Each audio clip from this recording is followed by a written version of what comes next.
Sturge-Weber syndrome, also known as encephalotrigeminal angiomatosis, is a rare and complex neurocutaneous disorder. This disorder is characterized by the presence of nevus flammeus, also known as a port wine stain, on the face, typically involving the trigeminal nerve distribution.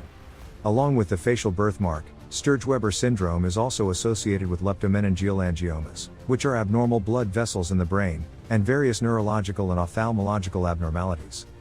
This script aims to provide a comprehensive overview of Sturge-Weber syndrome, covering topics such as vascular malformations, molecular genetics, imaging modalities, neurological manifestations, ophthalmological abnormalities, seizure management, surgical interventions, progressive hemifacial atrophy, differential diagnosis, anesthetic considerations, and multidisciplinary management.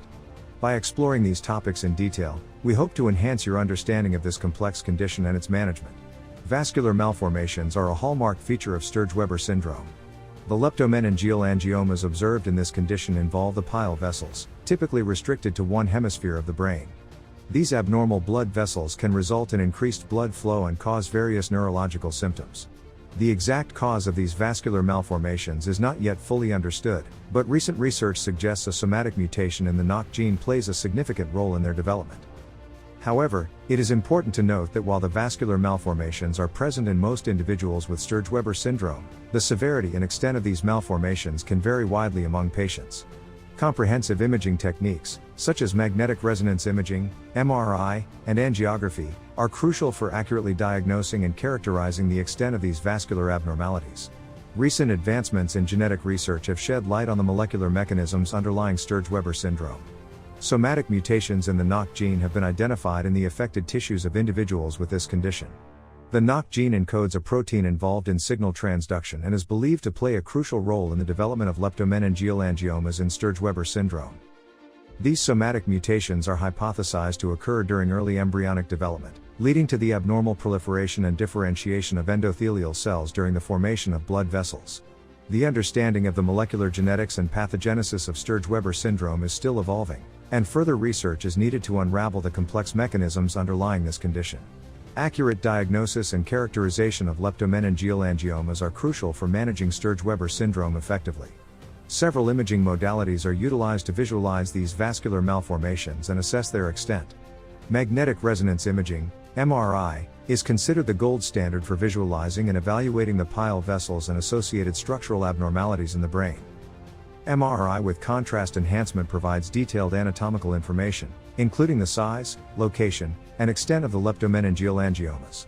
Additionally, digital subtraction angiography, DSA, can be used to further evaluate the vascular abnormalities and provide dynamic imaging of blood flow. Emerging techniques, such as functional MRI, fMRI, and diffusion tensor imaging, DTI, offer valuable insights into the functional implications of these vascular malformations. These imaging modalities are crucial for accurate diagnosis, surgical planning, and postoperative monitoring in individuals with Sturge-Weber syndrome. Sturge-Weber syndrome can present with a wide range of neurological manifestations, including seizures, developmental delay, hemiparesis, and intellectual disability. Seizures are the most common neurological symptom and can occur in up to 90% of affected individuals. They often begin in infancy or early childhood and are often refractory to treatment. Cognitive impairment is another significant concern in individuals with Sturge-Weber syndrome. The severity of cognitive impairment can range from mild learning difficulties to severe intellectual disability. The presence of leptomeningeal angiomas and the extent of cortical involvement are believed to be associated with the severity of cognitive impairment. Early intervention with appropriate therapies, including antiepileptic medications, physical therapy, occupational therapy, and speech therapy, is crucial to mitigate the impact of neurological manifestations and optimize developmental outcomes in individuals with Sturge-Weber syndrome. Ophthalmological abnormalities are commonly observed in individuals with Sturge-Weber syndrome and can significantly impact vision and overall quality of life. Glaucoma, a condition characterized by increased intraocular pressure, is one of the most serious ocular manifestations seen in this syndrome. The presence of leptomeningeal angiomas can lead to increased episcleral venous pressure, ultimately causing impaired aqueous outflow and increased intraocular pressure. Glaucoma often presents in infancy or early childhood, and timely diagnosis and intervention are crucial to prevent permanent vision loss. In addition to glaucoma, other ophthalmological abnormalities such as strabismus, refractive errors, retinal detachment, and choroidal hemangiomas can also occur in Sturge-Weber syndrome. Comprehensive ophthalmological evaluation and ongoing monitoring are essential to manage these ocular manifestations effectively. Seizures are a significant concern in individuals with Sturge-Weber syndrome, and effective seizure management is crucial to optimize quality of life and minimize long-term cognitive and neurological impairments. Seizures in Sturge-Weber syndrome are often difficult to control and require a multidisciplinary approach involving neurologists, epileptologists, and other healthcare professionals. Individualized treatment plans are tailored based on the patient's age, seizure type, and response to medications.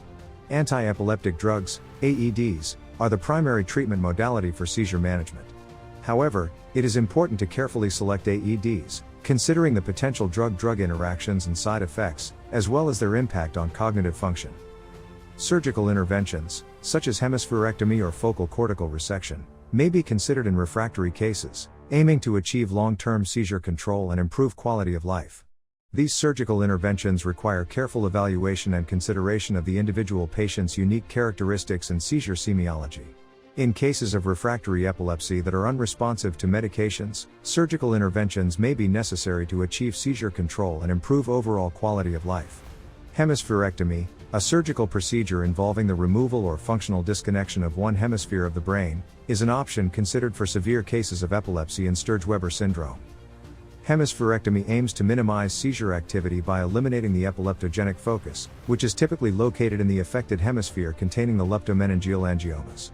This surgical intervention requires careful preoperative evaluation, including extensive neuroimaging, functional mapping, and neuropsychological assessment. Postoperative care and long-term rehabilitation are crucial for optimizing functional recovery and neurological outcomes. In less severe cases, more targeted surgical interventions, such as focal cortical resections or multiple subfield transections, can be considered. These procedures aim to remove or disconnect the small areas of the brain responsible for generating seizure activity, while preserving overall brain function to the largest extent possible. Neurosurgical interventions are important for managing vascular abnormalities in Sturge-Weber syndrome. The approach depends on the location and extent of the lesions. Superficial lesions can be treated with laser therapy or surgical excision, but risks need to be considered. Deeper lesions may require vascular embolization or resection. The goal is to reduce size and vascularity, improving symptoms like seizures. Advanced neuroimaging techniques help in surgical planning and accurate targeting. Close monitoring is necessary post-surgery to assess effectiveness and manage complications. Progressive hemifacial atrophy, also known as Para-Romberg syndrome, is a rare condition characterized by the progressive loss of fat and tissue on one side of the face. This condition occasionally occurs in conjunction with Sturge-Weber syndrome, although the exact relationship between the two conditions remains unclear. The co-occurrence of Sturge-Weber syndrome and progressive hemifacial atrophy poses additional challenges in terms of diagnosis and management. Individuals with this combined condition often require a multidisciplinary approach involving neurologists, dermatologists, ophthalmologists, and plastic surgeons to address both the neurological and facial abnormalities. Treatment options for progressive hemifacial atrophy primarily focus on controlling symptoms, addressing cosmetic concerns, and improving functional outcomes. These options include reconstructive surgery, fat grafting, and cosmetic procedures designed to restore facial symmetry and improve overall quality of life. Psychological and emotional support are crucial for individuals with this combined condition, as the visible facial deformity may significantly impact their self-esteem and psychosocial well-being. Differentiating Sturge-Weber syndrome from other neurocutaneous disorders can be complex due to overlapping clinical features. However, recognizing distinguishing features and conducting proper diagnostic evaluations can help with accurate diagnosis and management. Klippel-Trenaunay-Weber syndrome is an important differential diagnosis, which shares birthmarks and vascular abnormalities but lacks leptomeningeal angiomas or neurological symptoms. Other disorders to consider include neurofibromatosis type 1, tuberous sclerosis complex, and face syndrome, each with their own unique clinical features. Utilizing neuroimaging and genetic testing in cases of diagnostic uncertainty can aid in distinguishing these conditions. A comprehensive evaluation by a multidisciplinary team is essential for proper management. Anesthetic management in individuals with Sturge-Weber syndrome requires careful consideration of the associated risk factors, including the potential for airway compromise, hemodynamic instability, and increased sensitivity to anesthetic agents. Preoperative evaluation should include a thorough assessment of the patient's medical history, neurologic status, and airway examination. The presence of leptomeningeal angiomas raises concerns of potential vascular compromise or bleeding during induction of anesthesia, intubation, or surgical procedures involving the head and neck region. When planning the anesthesia technique, short-acting agents that offer rapid onset and offset, such as propofol and remifentanil, may be preferred to minimize the duration of anesthesia and potential respiratory or cardiovascular complications. Additionally, invasive monitoring, such as arterial lines or central venous catheters, may be considered to closely monitor hemodynamic stability and ensure adequate tissue perfusion. A well-coordinated, multidisciplinary approach involving anesthesiologists, neurologists, and surgeons is essential to optimize perioperative care, minimize potential complications, and ensure the successful completion of surgical procedures in individuals with Sturge-Weber syndrome. The management of Sturge-Weber syndrome necessitates a multidisciplinary approach to address the diverse clinical manifestations and ensure comprehensive care. A team of healthcare professionals, including neurologists, neurosurgeons, neuroradiologists, ophthalmologists, dermatologists, geneticists, psychologists, and other specialists, should collaborate to optimize outcomes and provide holistic care for individuals with this complex condition. The goals of multidisciplinary management include seizure control, prevention and management of complications, developmental support, educational interventions, mental health support, and maximizing the overall quality of life.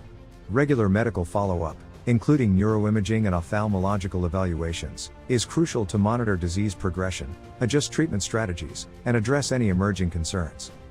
While the long-term outcomes of Sturge-Weber syndrome can vary widely depending on the severity of symptoms and associated complications, early intervention and comprehensive management have the potential to significantly improve functional outcomes and overall quality of life. In conclusion, Sturge-Weber syndrome is a complex neurocutaneous disorder with vascular malformations, neurological manifestations, and ophthalmological abnormalities. Accurate diagnosis, comprehensive imaging, and appropriate management are vital for optimal outcomes. Collaboration between neurologists, neurosurgeons, ophthalmologists, and other specialists is crucial in providing comprehensive care. Further research on the molecular genetics and pathogenesis of Sturge-Weber syndrome will improve our understanding and ability to manage the condition.